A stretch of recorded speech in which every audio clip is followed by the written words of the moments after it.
Okay, go again. Welcome to... No, you're supposed to do the whole thing. I know.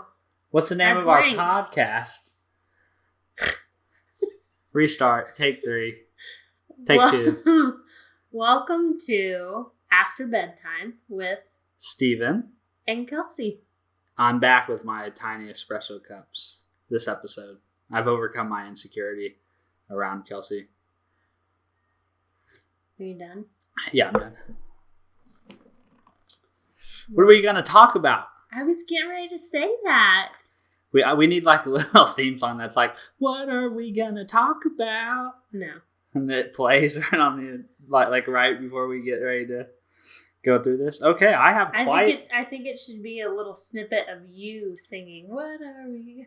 Well, I'm just going to cut that audio right out of there and use it for now. Okay, so I, as the producer, have brought some topics. I have some as well. Oh, you have topics? Yeah. Oh, you got topics. Okay, what are your topics? I got to add them in here so it's official. Well, I thought it would be fun to talk about Cal's excitement of Fortnite. Okay. Yes, it's big event. Happening in the Freeborn household. Yeah. The new season of Fortnite is starting. And then to talk about Cal's schooling. Do you have some stuff to discuss? I mean, sure. Actually, I propose that we swap that one out with, this is real time, people. You were seeing the podcast being made in real time. Well, yeah, because my husband just sends me an alert that we're doing the podcast tonight instead of like, there's no discussion beforehand. I just want it to be very raw and off the cuffs. Can we swap out Cal schooling with nap time changing? Yeah, because I was getting ready to just go right into it. Okay, so first topic we're going to dive into is, I think, because we teased on the last episode so much about our Thanksgiving Day meal, we need to rate our Thanksgiving Day feast. Was it as good as we thought it was going to be? Or was there something that wasn't as good? And I'll just break the ice by saying there were no mashed potatoes. Mashed potatoes were not made. So that's upsetting. So I failed. I think. Have you seen the TikToks? Have you seen the TikToks where the people are like, so I woke up this morning and my wife of 20 years told me she wants a divorce, and then the spouse is like in the background is like, that's not what I said. I said that we cannot buy a PS5, and that's like that came to mind right as you said that, because it was like I could see you and let down. Yeah, exactly, because you'd be like, I woke up today. And I'm like, that's not what I said. I just said we're not having mashed potatoes for Thanksgiving. It wasn't a letdown. I mean, I would prefer to have the mashed potatoes, but it wasn't like end all of the Thanksgiving. It stressed me out a little bit more than I thought it was going to be. I thought I was pretty prepared, and I wasn't even cooking that big of a meal. It was just for me and Stevan, and ended up throwing my mom in there, but she wasn't with us. I took her food. Your mom wasn't here? What? I was letting them know because by saying... Like, you're always breaking that third wall or that fourth wall. You like to break. You like to acknowledge the audience. That would make you a good streamer. Because that's like a big deal with like streaming, is like the audience wants to be included in the stream. Like they want the streamer to interact with them. Well, I mean, for the people that may listen, I don't know, would need to know, because I mean, we made a big huge talk about last time about how we canceled all our plans of not seeing anybody. Well, yeah, that's a great update. I think that's a great update. How do I say that without sounding sarcastic? Every time you try to be nice, it sounds sarcastic. I think that was a great update. But I think our Thanksgiving Day meal was awesome. You didn't even let me finish. 2 thumbs up. Like 4, 6 You didn't even let me finish what I was saying. I think the rolls were a fail. Oh yeah, the rolls weren't rolls were bad. Well, it's because we bought that frozen thing, and they were like pieced in there, and then when you bake them, they don't even rise or anything. They were supposed to. They didn't rise or nothing. They just are like flat. So I cooked it to the best of my ability of what it told me to do. they just didn't do anything. And the other thing that I wish would have been a little bit better is the cheesy potatoes. Like, they were good, but when my dad and Nana make them, they're, like, really good. I thought they were fantastic. I really didn't think there was any difference between what I've eaten at your dad's house. I disagree. Kelsey, the potato connoisseur. Theirs is, like, slightly, like, it's crispier. Like, in the middle, it's, like, really soft and stuff, but then there's also, like, a little crispier. Ours was, like, just straight up mushy potatoes with cheese, which you can't go wrong with potatoes and cheese. I thought it was wonderful, hands down. My favorite part was the salad and the cheesy mashed potatoes, which I had, like, 3 helpings of. My least favorite... salad was amazing. My least favorite part, which we made more of that salad tonight. That's how good it is. The least favorite part, though, was the chicken. The chicken was good, but I think I would have preferred to just have, like, a bunch of Chick-fil-A nuggets. Yeah, but how would we... I guess we could have gotten, like, a catering tray. Yeah, or just, like, the 30-pack or something. I know, but I'm not really a huge fan of Chick-fil-A nuggets. I just find that on... I like the strips better. Or the strip. We can do the strip. I just find that with the rotisserie chickens, any kind of meat that's on the bone, I just don't feel like we got a lot. Because basically, I'm only going to eat the breast meat. I don't really care for dark meat. And I love... So, like, literally in, like, one sitting, all the available chicken meat was gone. Or within a couple sittings, it was gone. For me. But I have been eating on that all week. So maybe we'll just get you a rotisserie chicken the next time we have to do it.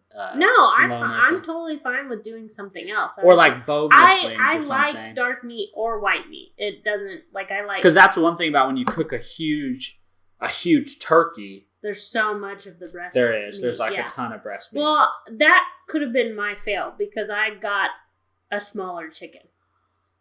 There was multiple rotisseries there.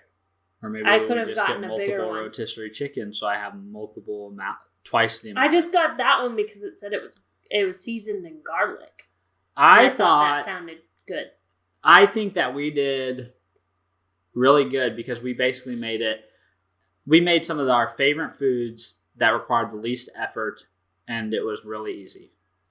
So I'm just like, check. For you. We did that great. Yeah, all I did was show up and eat. I didn't even... It was very easy. It was a lot easier than I thought, but I tend to stress out as I'm doing something brand new. It tends to stress me out a bit. Any type of uncertainty stresses you out. But once I, like, figure out my game plan, I start to calm back down. It's just new things tend to make me nervous, and I was not used to making that much food in one time. Yeah, we probably also could not have made as large of a feast for 2 people. I don't think it was that big. Yeah, but I mean, there was definitely more than it could have. It could have probably fed 4 to 6. Yeah, but we had leftovers that are tasty. All right, relevant to Thanksgiving is Black Friday purchases, because obviously we're Americans, which means we're consumers, which means we have gotten a lot better over the years than what we used to be. No, I'm not. No, I'm making a joke because it's like it's the American, like, consumerism is like a part of the American identity. So you have to, like, if you're gonna be an American, you've got to participate in buying things. It's on sale. So it's a great deal. But I think we're rather disciplined in our Black Friday shopping. I do really like to just look. So did you purchase any good Black Friday deals? I don't think you actually bought anything on Black Friday. No. But you did buy stuff that was... Like, because, like, how dumb is this now? Now Black Friday starts Thursday night. The Black Fridays go. The Black Friday deals go till Saturday. Amazon has been having, like, a Black Friday week. Yeah, that's what I mean. It's like, then it was Cyber Week. How silly is that? Because then it's like your Black Friday you get starts, more deals. and then it goes to Saturday, and then starting Sunday, get early Cyber Monday. So it's like just like one. And then Saturday's supposed to be small business Saturday. Is what Saturday's. Yeah, but if Amazon's still running Black Friday deals, you better believe people are getting 2-day Prime shipping. Well, I can't really say everything that I purchased because some of them were Christmas gifts. Well, that's okay. You can just say the things you got yourself. What do you want me to say? No, I don't know. I'm just asking. Because I want to talk about mine as I stare at them. I guess I did a Cyber Monday deal. Did you really? The Dyson. Ooh. Tell us about that. We bought a Dyson vacuum. We spent way too much money on a vacuum. But we got a nice vacuum. What? You told me to buy it. No, I'm fine with it. Are you not excited about it? I literally have been fighting myself over it for... This was a very conflicted decision, huh? Yeah, because it's a lot of money, but then people who have it talk about how it's like the greatest thing ever. Yeah, but if you're gonna get it, I mean, if it, to me, that's kind of where, like, I'm a big believer. Like, I'm not really a minimalist. I'm more like a valuist. Like, I just believe, like, it's okay if you see value in something and it brings value to you. I totally am on board with spending money on it. I'm all about if it makes cleaning easier in any sort of way. That's what I'm saying. So, like, I don't think that that should be a conflicted decision, because I feel like it just was a lot of money. Yeah, but that's what I mean. It's like things.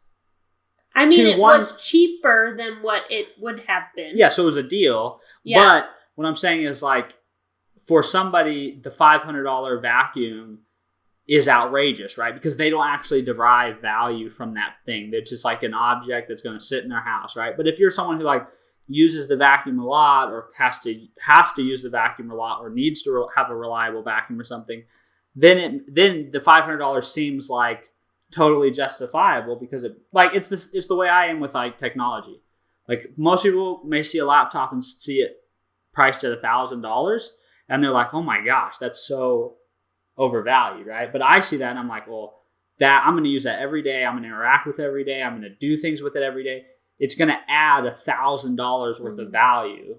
Well, I also really like that it's a vacuum, but then also you can disconnect the top and it turns into a handheld. I am probably going to use the handheld daily part of it because, I mean, we have children and there's messes all the time. Are you messy? Are you just covering for yourself? I'm not messy. I may not be the most organized, but I am not messy. Can I tell you about my Black Friday purchases? I know about them. So I got great Black Friday purchases. Yeah, I don't see that. I got two 32-inch, 120 plus hertz monitors for $150 a piece. Crazy. But that's the thing, is I don't know what any of that means. I honestly don't know, though, if it was a Black Friday deal, because on Walmart.com it just said holiday deal. So it's possible it was happening before Black Friday and I was unaware. But I did buy it on Black Friday and it was a deal, so I'm counting it. Then the purchase of those things led to the purchase of a new desk, the purchase of a dock for my new monitors, so I can connect both monitors to my laptop. And what else? Was that it? Oh, and I bought an Echo Dot, a new Echo Dot. Amazon's taking forever to ship that, by the way. That's weird. Oh, yeah, it says it won't be here until December something. December 11th, and they haven't even shipped it yet. Maybe it's one of the non-essential things. Or maybe they're backordered on it. I don't know. Said, but it has not even been shipped. So, yeah, I'm pretty satisfied with my Black Friday purchases. I would just like to point out, you purchased, well, I guess altogether, your stuff probably equals up to what I Are you keeping track? No, I was just saying you have, like, that a little notepad where you, like, tally for tally. No. I was just saying, as a whole, you acquired a lot more stuff than what I did. And normally that would have been, like, flipped. Oh, I got a webcam, too, but that was not really a deal. I just bought a webcam. That was your Christmas present. So we did our American patriotic duty, and we bought money to keep this economy. Bought money? We bought things to put money into the economy and keep things moving. Well, I think the things bring value to our life. Oh, yeah. I'm very happy with what I bought. Okay, big COVID vaccine update. I don't know if you've heard. Have you heard the good news? No. Okay, there is some exciting news. Really? Yeah, so I was listening to an episode of The Daily, which is the New York Times podcast, and they said, it was on the Monday episode, they said that they're thinking that there may be the first doses of vaccines approved the week of December 11th, the second or third week. And then it's getting approved that weekend, or it will be available? Well, not the weekend, but it'll be approved. And then very shortly after that, they will already be moving to be shipped because the company... But who gets these first ones? That's what they were talking about on the podcast, is they're still working through that. But the idea is, or the thought process is, it will be the first doses, because you need 2 doses of almost all the vaccines. Yeah. So the first 40 million or first 10 million, whatever, how many ever doses, cut that in half. That'll cover that many people.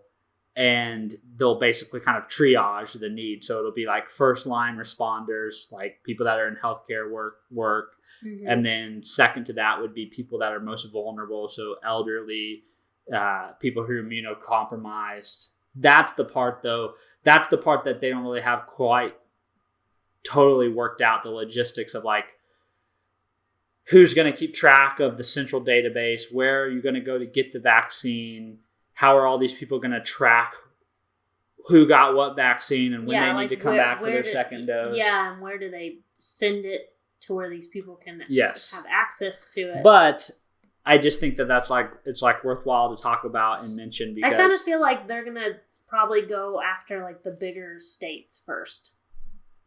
I can see that.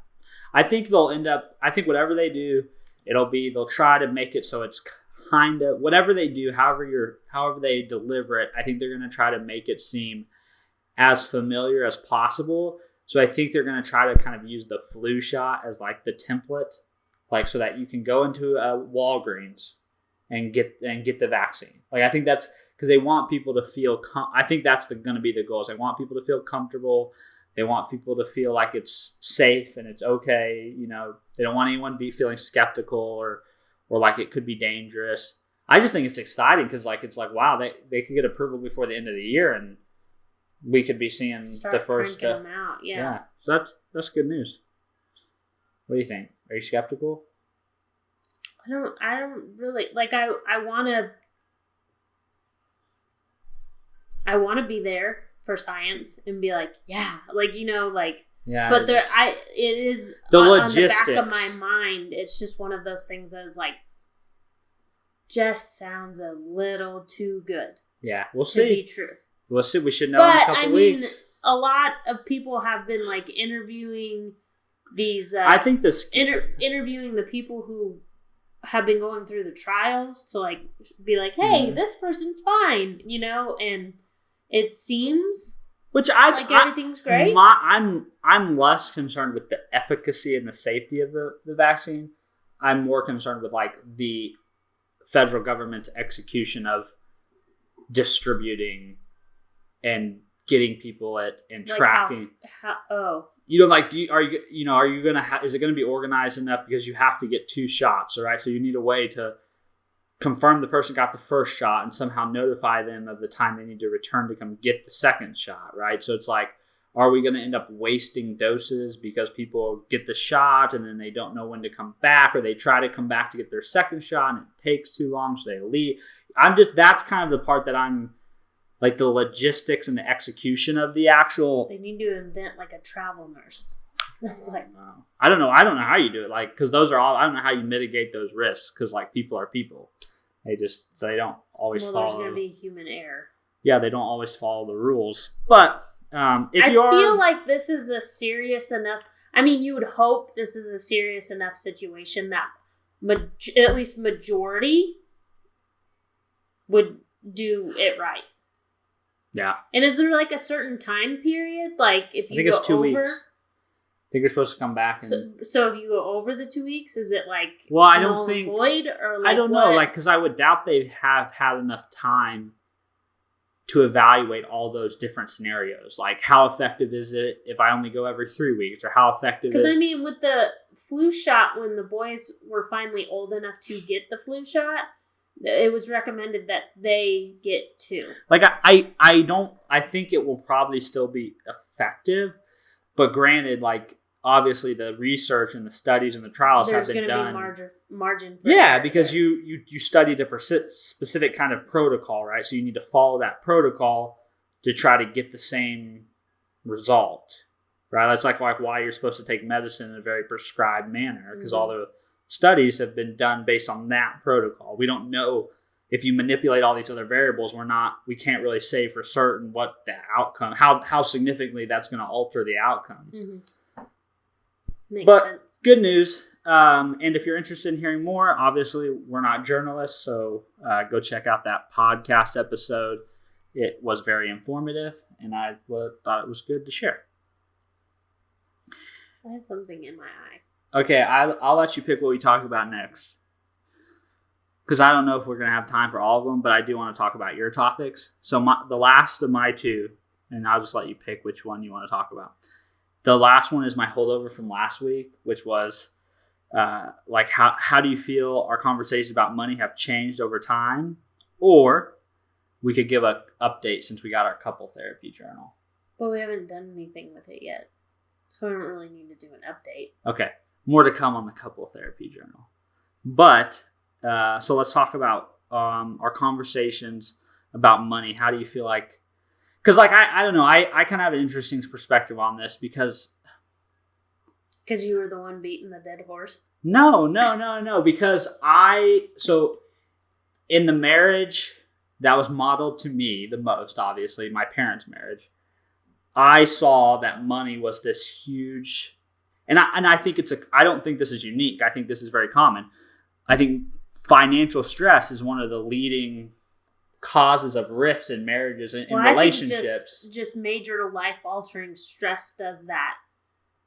Like, not just... I know financial stress is probably one of the biggest ones, but I think any major life-altering stress causes that rift, can cause a rift in a marriage. Yeah, no doubt. But I think, I'm just saying, like, seeing how, like, I think that was, like, the primary constant drumming background stress in that relationship or in that marriage that I saw. Mm-hmm. And from now growing up as an adult, understanding that is very common in relationships, I feel like as a young age, I knew that, like, it was very important. I knew at a young age, one, it was very important that I needed to have my house in order when it came to money. Not my house meaning our house, meaning like I had to have my shit together when it came to my money. I needed to make sure I had enough money to provide for myself and take care of my responsibilities and like that. And then you hitched your wagon to mine. No. And you were like, no. And then once we were in a relationship, obviously those two timelines for me personally sort of coincide because I met you when I was 15. So it's kind of like at the same time as I was learning how to manage my own money through having a job and all that stuff, I was also then dating you, and then eventually that, and so those timelines, spending all your money, those timelines kind of overlapped. And then as we moved out on our own and we started to kind of set up our own household, then I knew it was very important that not only did I have my things in order, but I knew that we needed to be in alignment or on the same page, or work to get on the same page. Yeah. I do think that things kicked into gear more when we found out we were having Cal. I think the situation seemed much more serious, and maybe that was on my end. Maybe I became more serious about the situation. You're smart.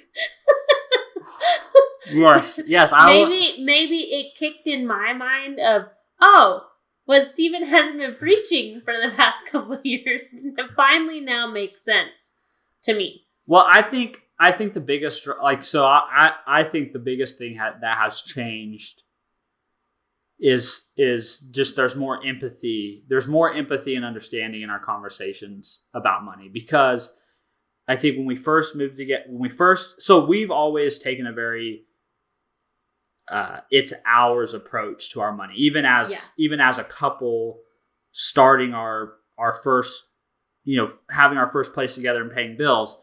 We always but we didn't instantly have joint bank accounts. No, away. but even when we moved in together and we had separate accounts, because we got a joint account within, I think, a year of living together or something like that. Did we? Yeah. So I think within the first year, even from when we had separate accounts, we always were like, okay, we both got paid, and the money would always kind of go together. Well, we kind of worked out to where we designated what bills came out of whose account. Yeah, and it was just there was no really tit for tat. It wasn't it wasn't this many dollars needs to come out of your account and this many dollars. So I can go spend this, and it was always just here's the pool, here's everything we need to pay, and the leftover we just kind of we've always been very what's that word? I don't know what the word is. It's very tribal. It's all shared. It's all of ours, and we're all and that's still the way we are now. And I really, to tell you the truth, I think what kicked into gear for my mindset is because of the children, but I also think what majorly helped change my view on it is when you made the Excel spreadsheet so I could visually see what was coming out, what was coming in, when it was going out, so that I knew, okay, if I go and look at the account because I want something, well, I need to go reference back to this to make sure that nothing is coming out. And that, I think, for me, that was in our early times of living together and managing money together and paying bills together, was we have a very... I don't want to say that I'm not a spender, because I'm sort of price insensitive in certain things, especially technology or things that or gym equipment. I can be very price insensitive. So I don't want to say I'm not really a spender. Yeah, but I tend to be more of the everyday spender. Correct. And you tend to also be much more of an impulse spender, meaning you want the thing, you see there's enough money, you buy the thing. Yeah. And I tend to be more of I want the thing. How am I going to get the money together to buy the thing to make sure? But I'm also the person that makes sure that there's enough cash flow still going on that we can pay everything.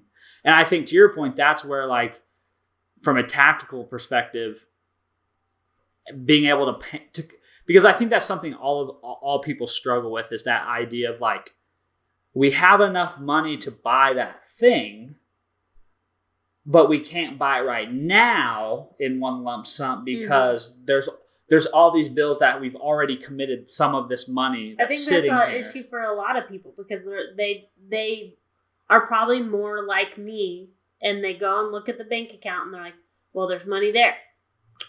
Let's just go ahead and spend it. And that was instead of remembering, oh, okay, well, this bill and this bill come out later in the month, and we're not getting our paid until this time. After those bills come out. So, and it's that idea of cash flow that I think I struggled with understanding.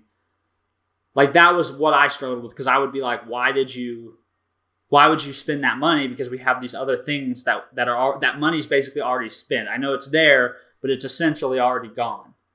But in my head, I didn't see. You're very much of a planner and think ahead type of personality, and I'm worrying about what I'm doing later today. I don't think that far. And I personally think that's where a lot of the conflict, to me, that was where a lot of the conflict happened at the beginning, was just the difference in personalities, the difference in how we think about money and planning, and it just, I think our conversations initially were much more hostile about that, because you were upset, and I was like, why are you upset? But then at the same time, I was not doing a very good job of empathizing with the fact that that's just you have more of a default tendency to spend money. And then on top of that, you didn't have a great way of being able to understand what the cash flow was. And I sort of did because I was keeping an eye on it. So it wasn't really written down, but in my head, I knew like, okay, this comes out on the 16th, this comes out on the 23rd. I'm would be considered in the category of a visual learner. So if I don't physically have it to where I can see like you're not going to do the math quickly in your head to be like, well, I can't. There's no way. Yeah, exactly. So like that was like how. So it was a little easier for me. Like it was easy. Like I had the advantage there to try to be more strategic with money because I was the one looking at it every day and thinking through it every day. And so I think over time, and I think this is why it's really. I think this is the reason why I want to talk about this is because even though our initial conversations about money at times were hostile and weren't always the healthiest and didn't always have the greatest outcomes, we didn't just stop talking about it. Like we worked through the difficult conversations. Well, it got to a point of where it was like, okay, what do we need to do to start helping each other in this situation? Yeah. Like starting having a conversation of, what do I need to tell you to get you to understand me? And then what do we need to do to help Kelsey understand that there's more bills coming out later in the month? And so that, and I think that was like, that's the goal is like, we didn't give up on the conversation. We continued to have the conversation, even though they were difficult. But also I would say as a teen, and my parents would totally agree with this, I am very much of a personality of, I'll worry about it later. And so when I'm in the moment, I'm like, this is what I want. Selfishly, it's a very selfish personality trait. I'm like, this is what I want now. This is going to bring me joy. I'm going to have fun now. I'm going to worry about the repercussions later. And I think I took on the role. I think more from my own pressure that I placed on myself was I took on more of I felt more of the responsibility to make sure that everything was taken care of. Like I felt more of the responsibility to make sure that, and whether that's seems old fashioned or stereotypical or somewhat, I guess, sexist. It really. Well, people would say that, but it's the personality difference. Yeah, I'm and I felt like that was my job is like, because I think I've always viewed our relationship in a very long-term view. So maybe I didn't always have the title of husband, but I felt like I'm the provider for you. I'm the provider for our family. So I always felt like, even though you were working and bringing in money, and also I felt like I need to make sure we have structure and are organized so that, our bills are all paid and we don't have to worry about that. And that's not a concern. But I never felt like I should but I've also never felt like, even though I feel like that's my responsibility, I've never felt like I should like guard the money. You still, know what I mean? You still let me I want to have an equal share, but I've always felt like you've never held control of the money to where I wasn't allowed to do anything. Exactly. But I've always felt like it was on me to make sure that we're both aware and mindful and keeping us on track. And I think there's two things. One, I think I'm proud of us because over time our conversations about money have become much less stressful, much less much less amped. Like there's not a lot as much. Yeah, but I do still feel that I still feel that initial reaction that when you ask me, like, what was this for? Like, I've gotten to the point of where I've had to remind myself that, like, you're not in trouble. He's not mad at you. No, I'm just gathering intel so I can categorize and track it all. Yes, but I'm saying over the past 2 years, once we've started, once you've added our stuff to our calendar and stuff like that, to where it makes me more aware of what's going on with us financially, I have to catch myself. That's why sometimes it's probably a pause before I answer, because I'm telling myself, you're not in trouble. Yeah, just tell them what it was. But I think that only happens, if we do what a lot of people do, where it's that topic always leads us into a fight, or that topic is always sensitive. I think that's why the body initially tenses up, but then I'm like, I had to remember. I think most people's default reaction is, well, we'll just ignore that topic altogether. Yeah. And we're not going to approach it, which I think leads to that. Or to get defensive every time it's brought up. Yes, and you can't keep having the same conversation over and over. You got to try to work to try different things. But I think most people just like shy away from it altogether. And then that leads to resentment because one person feels like they're carrying more of the load and more of the concern. And maybe even because now your approach is, well, I'll just cut that person out of the finances. Well, then people feel like they're being controlled and manipulated and they don't have visibility to. Yeah, but I could see on your end of viewing me acting that way as either like, I could see where it could be perceived of that I'm doing it like maliciously or that I don't care or that I'm just selfish in general. Really, it was really for me early on, it was really just like, it was difficult for me to like understand. Like it was difficult for me to be like, I get this. I understand it. Why do you really? not? I think that in couples in general, with every topic, if you don't understand who you're with, like you don't understand their personality, you are not going to succeed in anything that you do. But once you understand, like I understand that you're more of, you plan things out and you're strategic about things and you think things through, and I tend to be like, oh, this is fun. This is sparkly. And I tend to go running towards whatever I think is going to bring me joy in that moment, and then I think you have to understand your partner. Yeah. You've got to be willing to empathize with them. Like that takes from both parties. One party has to be able to, explain and share their feelings and their thought process. The other one has to be willing to try to empathize and understand that. Like it takes two. And I think second to making sure that we continue to have our conversations, which has led us to a better place when we do talk about that, is then I think tactically we've tried a lot of different things. Like to your point, at one point we did the envelope system, like Dave Ramsey talks about. We've done separate bank accounts. We've done joint bank accounts. We've done writing the bills on like actual physical calendar. We've tried doing it in a Google Sheet. Right now we've got it all part of it's on a Google Sheet and part of it's in a mobile app. So it's like we've continued to iterate to try to find ways to make it easier, more accessible. I also think the biggest thing is that like a lot of people think that like when you're married or in that relationship that it's kind of more of like it's a one-sided situation.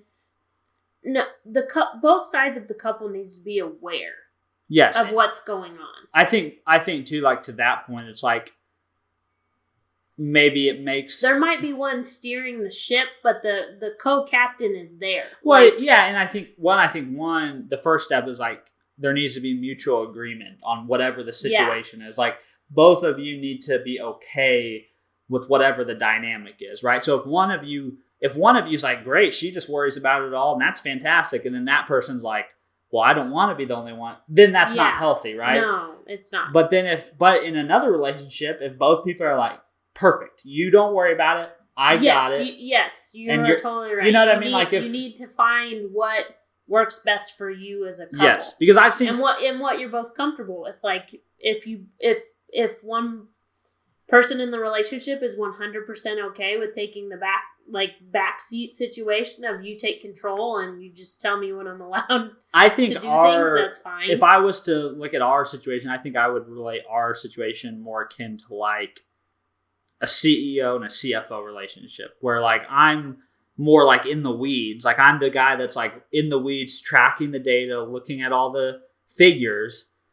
You're the person who's more like, okay, give me the big picture view and and I'll use that to make decisions. Like, do we have enough money? Are we going to make it through the month? Yeah. If I want like a CEO, right? Like if I want to go build a new plant, do we have enough money to build the new plant? Right. Yeah. And I function more as like the parser of the data to say, yes, we have enough. but we need to factor in X, Y, and Z.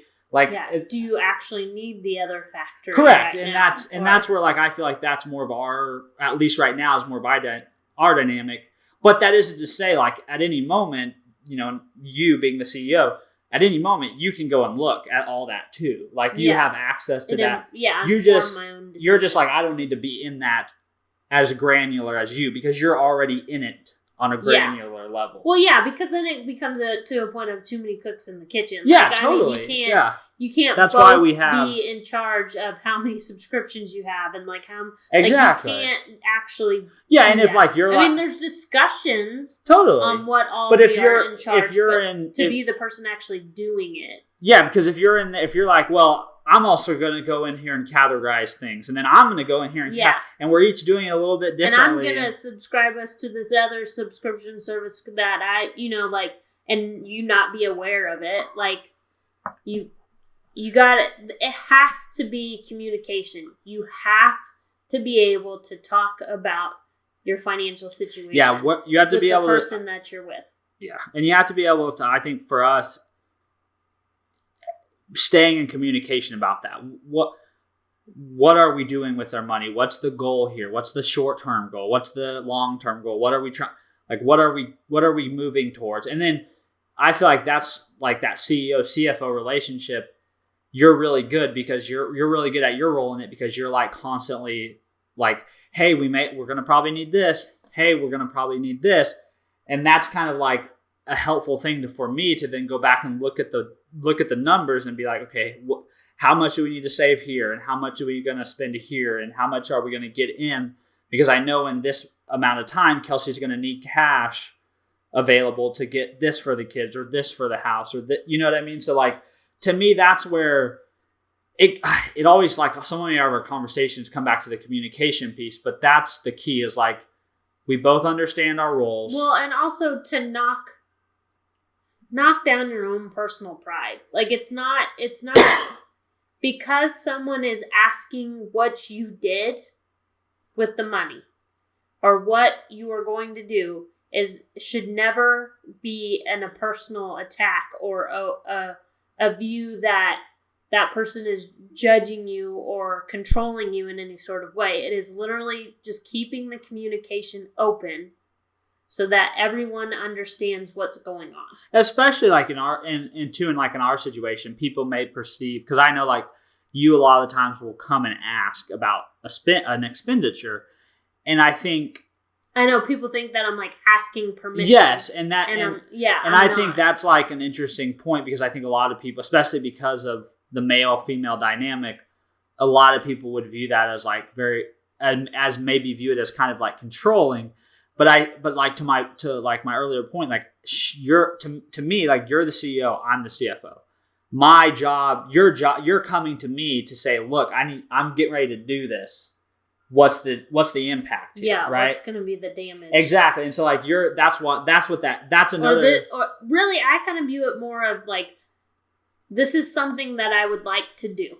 This is something that I would like to be able to do, or something like not asking, but this is something that I think would be good for us.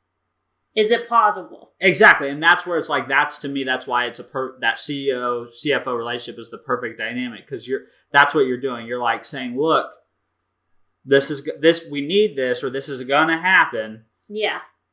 If not this month, exactly. But maybe next. And you're basically being like, I'm not in I'm not in the granular details enough to be able to make, I understand our bills are paid. We have savings. I understand. I think more of when I come to you, it's more to be like, is there any other information that needs to be shared? Exactly. Before I'm okay with doing this. Because like, we have it all figured out to where I can see the stuff, and I'll go in and do the minus work for myself. But it's helpful to be like, hey, I'm gonna, especially on bigger things. And that's actually what I was just going to say. Is I like, don't. When we're talking about this conversation, we're talking about like going to Chick-fil-A. We're more talking about like, hey, I'm going to drop a couple $100. Yeah. That's, to me, that's kind of. I tend to have that conversation when it's like over 50. Yeah, but we kind of like, in that sense, like we have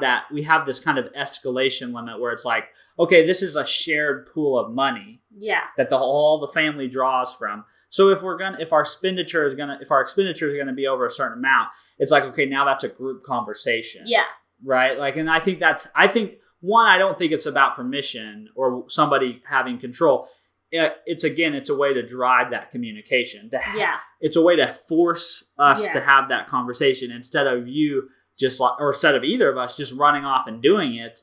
And then after the fact, one of us is like, hey, but remember we got that other thing, and remember we got that one thing that was coming. Like, we have Cal's anesthesia bill, and then the money's already spent, and now we're like, well, shit, I don't know. I score us pretty highly when it comes to that, because seeing kind of like how other people deal with it and the stress that it puts on other people's relationships. And I know I'm extremely sensitive to financial stress. I'm much more, I think, sensitive to it than maybe you are even. You're probably just more sensitive to when I'm stressed about it. But I think we've done a really good job at putting ourselves in a position where it isn't we have to. It's not a daily stress anymore. Like we're not wealthy by any means. No. But we have enough to take care of what we need. Mm-hmm. So every day it's not like this constant drumming of like. And we've gotten to a point of where we live comfortably, and we can still do the occasional out thing, like going to Chick-fil-A or doing those things, or buying things on Black Friday. But there was a point where it was like it was more like day to day. Yeah, I was like, you cannot do those things. It was literally like, oh, it's the first. I better go to the bank and pull that rent check out and drop that in the mail, or drop it in his mailbox. No, I mean, you can be totally. You can 100 be totally truthful. In the beginning, I was 100 not. But I don't think it wasn't like visible to me that my actions were selfish. No, but I honestly, again, like, I don't think that, to me, there are only a very few instances where it was like, what'd you do? Yes, there was very few instances of that, right? Like, that was more. Most of our money. Once the 2 times that I overdrew my account, like a decent amount, that's when I was like, okay, you gotta get your shit together. Like, this isn't and I think, okay anymore. And I think those are good learning experiences. I think most of the time, most of our stress. It's the worst feeling in the world, though, to have to call your significant other or even like a parent to be like, I fucked up. Yeah. I mean, like, that's why you have those people in your life, right? You're like a team, and you should be able to count on your teammate to come to your aid, Yeah. I think the main thing, like, and I think this is for anybody, and I think I have a lot of sympathy, not sympathy, but I have a large desire to, in some way, shape, or form, at some point, help other couples getting on their feet, because being on your own and working and trying to pay your bills and when you're just starting out is really stressful, because you are usually like in our cases, you don't realize all of it. Yeah, like, there's just a lot of expenses. You can't make a lot, and most of the times you're always just making just enough, right? And so it's like, it's just those, again, or realizing that maybe you can't have that super nice apartment or that super nice car. And to me, that was always the stressful thing, was like every like that. It's not so much that way, but back in the day, it was very much like every expenditure had to be scrutinized, because $10 or $20 one way or the other was legitimately throwing us one way. Yes, that would be the difference between like just eking by or having to rob Peter to pay Paul. Like, that was like it was, and so. But I think the biggest thing that changed, one of the biggest things that changed for me, is once I realized, because it made me angry for a while, that I could not spend freely like I saw other people my age doing. I'm like, I work. I literally was like, I work all the time. I work these long hours. You work all the time. Why are we never allowed to spend money? I was like, it didn't make any sense to me until you were like, those people don't have money, Kelsey. Yeah, they're robbing Peter to pay Paul all the time. You're like, and they're living in this stress always. And that was, but they don't show it. And that was something I think I kind of like, and I think this is probably a good thing, a good healthy thing to do in any relationship is like state very clearly and without pulling any punches what your red line is. And for me, I think I stated very clearly that my red line was I am not going to live under the constant drum of financial pressure every day. You know, and that was like something like, I think to your point, like you see how other people live their life. And I think the majority of Americans are not, they don't have enough money in the bank to cover a $600 expense, right? Well, so I mean, I think the pandemic really showed that. So it's like all those people we see that are like spending, buying what they want, getting the things they want. Yeah. It's kind of in a sense, it's real because they are buying those things, but it's also sort of a facade. I was just like, how are people my age buying these big, huge houses? How are they building homes? Like, how are they getting this brand new car? And to be completely clear, like some people's tolerance for that sense of like, some people are just more tolerant, but like I made it clear that like I don't have a tolerance for that. Mm-hmm. And I'm not going to do that. So it was like... Well, and also you made it clear that it was a situation that you're like, hey... Because, I mean, even like a couple years ago, when we had the serious conversation again, you were like, hey, you have what you wanted in life. You have the stay-at-home mom. You get to do all that, and you get to be with your kids all day. That's the major thing that you wanted. I don't, like you were saying, I don't want to work for Ajinomoto forever. Yeah, and that was like, to me, that's where it's like, you just, because until you put your red line down, you can't have a conversation about how you guys can work together to achieve what you both are wanting, right? Yeah. So if you're kind of not really putting out your kind of hard and what you're willing to compromise and what you're not willing to compromise, it's really hard to have a discussion and come to an agreement. And I think that was like, that conversation was very much like, look, this is my red line. I'm not going to do this forever. Yeah. I'm not going to be trapped by golden handcuffs, right? I'm not going to have this huge house and all these nice material things and be trapped by them because I owe people for them, and that's okay. Like some people that it's worth it for them. Some people like, I'm going to have the house. I'm going to have the cars. Yes, I'm going to have the toys. And if that brings you joy, exactly, and you're 100% okay with that, you do you. But exactly. But my red line was like, I don't want to do that. I don't want to pursue that path. I'm very clearly going to pursue something else. So it was very much like, look, I will make sure that you're talking about you pursue with me. Pursue. But I think that was like, I'm just saying, like, other people may not understand Steven talk as well as I. But I think it was clear. It was important for me to state that from my own perspective, so that you could clearly understand what my vision is. Yeah. Right. Just the way you painted a vision for me. You're like, look, I want to stay at home with my kids. I want to be an available mother. When they're in school, I want to be available to them if they need something. Like that was your vision. That's part of your vision for your life.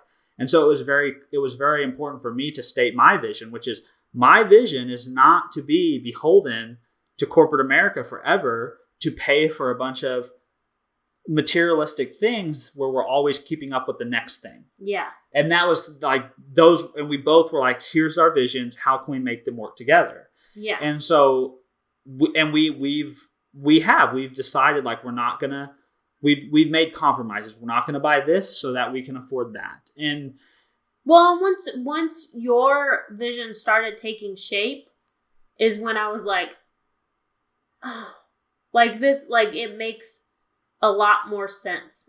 The household is calmer. Like it's just like the stress is not there anymore, and I can actually visually see what you're trying to do now.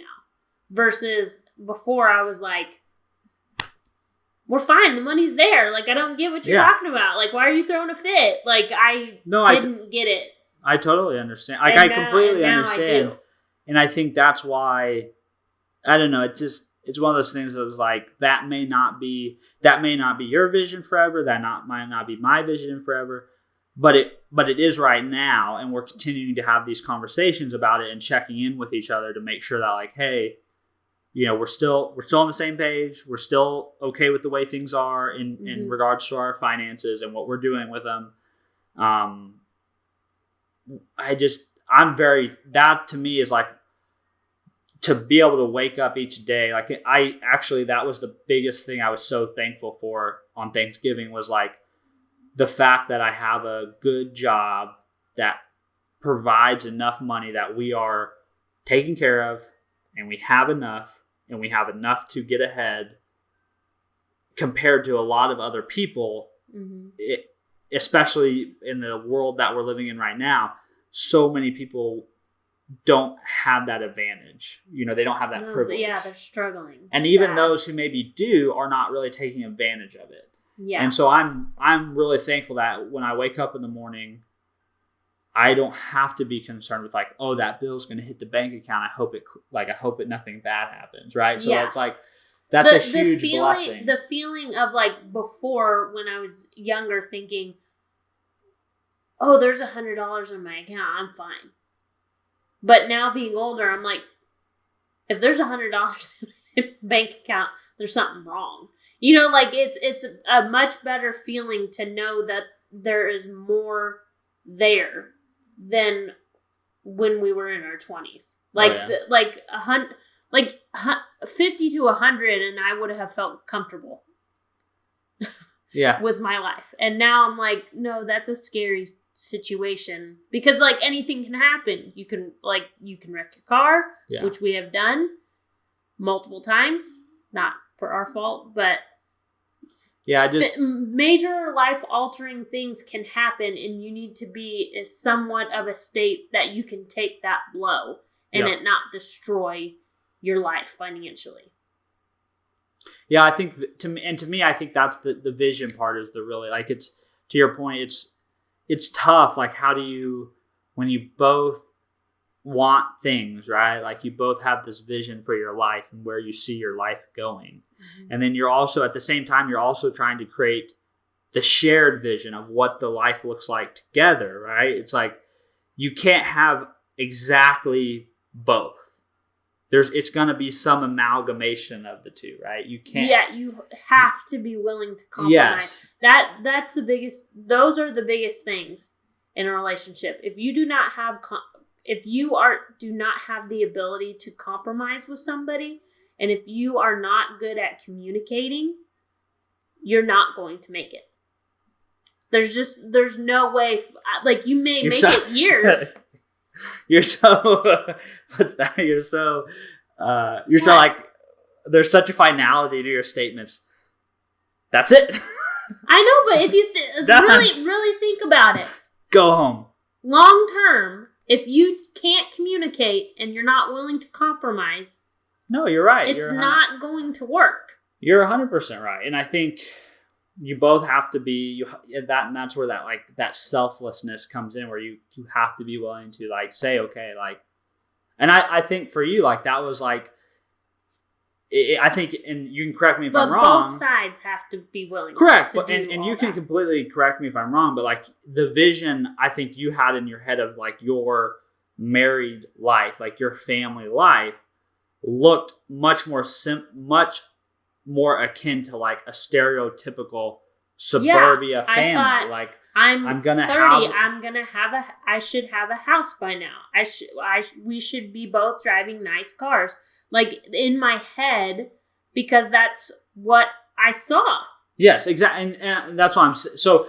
When then I come up against that vision with like, but I don't want to spend several $100,000s on a home, and I don't want to spend tens of thousands of dollars on vehicles, and I don't want to have so many payments every month, and I don't want to have credit card balances that roll over month to month. That was, I think, at to your point, it's like, you're almost like, okay, what does that even look like? Because nobody, like, I can't see that anywhere else, right? Yeah. And that's the difficult part. It's like when one of you is painting a vision that the other one is having such a hard time manifesting. That's where it took me years before I fully understood and saw what was actually being said in the picture that you were trying to paint. Because I think that whenever we would have the conversations, I would just become frustrated. Because I'm like, it just feels like unachievable or impossible. Unachievable, or you're telling me that I can't do anything. Yeah. Ever. It's like you're restrictive. And it was frustrating because I was like, so I'm never going to have a house. But then I started to actually think, I'm like, but why do you need that house? Yeah, and I think though, like, we're happy in our duplex we have now. Like, why do I actually need those things? And I think it was just because that's what everyone did. That was the stages you did. Yeah, and that's just what I thought we were supposed to be doing. And I think that's probably too, like, having different opinions about about your ability to actually afford things and your ability to pay for them and how you, because I think to your point, it's like all you saw was like such and such bought a home, right? But no one actually, when someone posts a picture like, look, we did a thing, nobody actually sits down and says, great, here's now my personal balance sheet and here's what it looks like. And here's the $20,000 in asset that I put down for my down payment. And here's the $180,000 liability because I took a loan from the bank. And here's what my actual net worth is now because it's in the negative, that hundreds of thousands of dollars. And here's how long I'm going to be paying this loan. Yeah. And here's how much money I'm on the hook for every month. And here's what my home's going to actually cost when you factor in the interest. Like, no one ever sits down and actually... Nobody understands that until they're in it. Not to say that those people aren't aware when they do those things. But what I'm saying is to the outside viewer, like, who's trying to, like, imagine their own life, no one ever actually sits down and is like, here's how someone buys a home. Yeah. And here's all the responsibilities that are involved with it. Well, and I mean, everyone just gives you a snapshot of their life. They don't show you their real life. But for somebody, like, I see on social media how that can be frustrating because you're like, I work more than that person does. I have less kids, or I have more. Like, you're like, if they can do it, why can't I do it? Why am I not there? I totally get it. Like, I totally understand why that was. And the other big altering thing was you were like, okay, if we get a home, this is how much we can spend. And I looked at those homes and I was like, they don't line up with your desired level of quality. Well, I mean, just more of like, I didn't like where they were located. I didn't like that they'd probably be fixer-uppers. Like, I'm not a snooty person, but I'm not going to do the work myself. And so then it's just going to cost more money to get what I actually want. Yeah, totally. And then I was like, well, why? Because the level of niceness that I want, I have right now, but I'm just renting. Yeah. And so I was like, so why would I trade? And I mean, there's 1,000 people that have 1,000 different arguments. At this point, to that, we've stumbled into like very philosophical things on very specific buying decisions. But and like to your point just then at the end, like you could argue all this from 1,000 different perspectives and get 1,000 different answers. What actually ended up making sense to me. It's what has. It's just that idea of like getting on this. It's just that comes back to the idea of like being on the same page about your roles when it comes to money, your views when it comes to money, what you're doing with that money, what your long-term goals are for that money, and having conversations about it, not being afraid to try different things. Because I think the minute like you stop talking about it and the minute you stop trying stuff, that's when like you're going down that road where in a few years, one of you is going to be really pissed off because... And resentful. Yeah. Either way, whether it's because you didn't get to do what you wanted with the money, or somebody kept you from doing what you wanted with the money, or because you were made to be the person that had to bear all the weight of it, not wanting to be that. Babe, we're way over time. I know. We didn't even talk get to about Cal's Fortnite excitement. We'll have to hold that over. We'll share an update once the new season of Fortnite's live, which it should be by the next week. I was just going to talk about his excitement to watch the live Fortnite event. I wish we would have recorded it because he just was so excited. Fortnite has taken over our lives. But it's fun. All right, you want to close her out, Kelsey? Oh, I've got to say the things about the find us and messages and stuff. Oh, yeah. So, can you just close out because I don't really know what to say. Okay, I'll close this out. If you guys enjoyed this episode, let us know. You can find me on Instagram, steven.freeborn, and you can find Kelsey at kfreeborn412. Send us some DMs. Let us know what you thought. The good feedback should go to Kelsey. The bad feedback should go to me. And suggest any topics, because as you've seen this episode and the previous episode, we've done a much better job with defining some topics ahead of time, but we'll always take suggestions. So without further ado, we will see you guys in the next episode. Hope you have a great day and a great week, and we'll talk to you next time. Bye.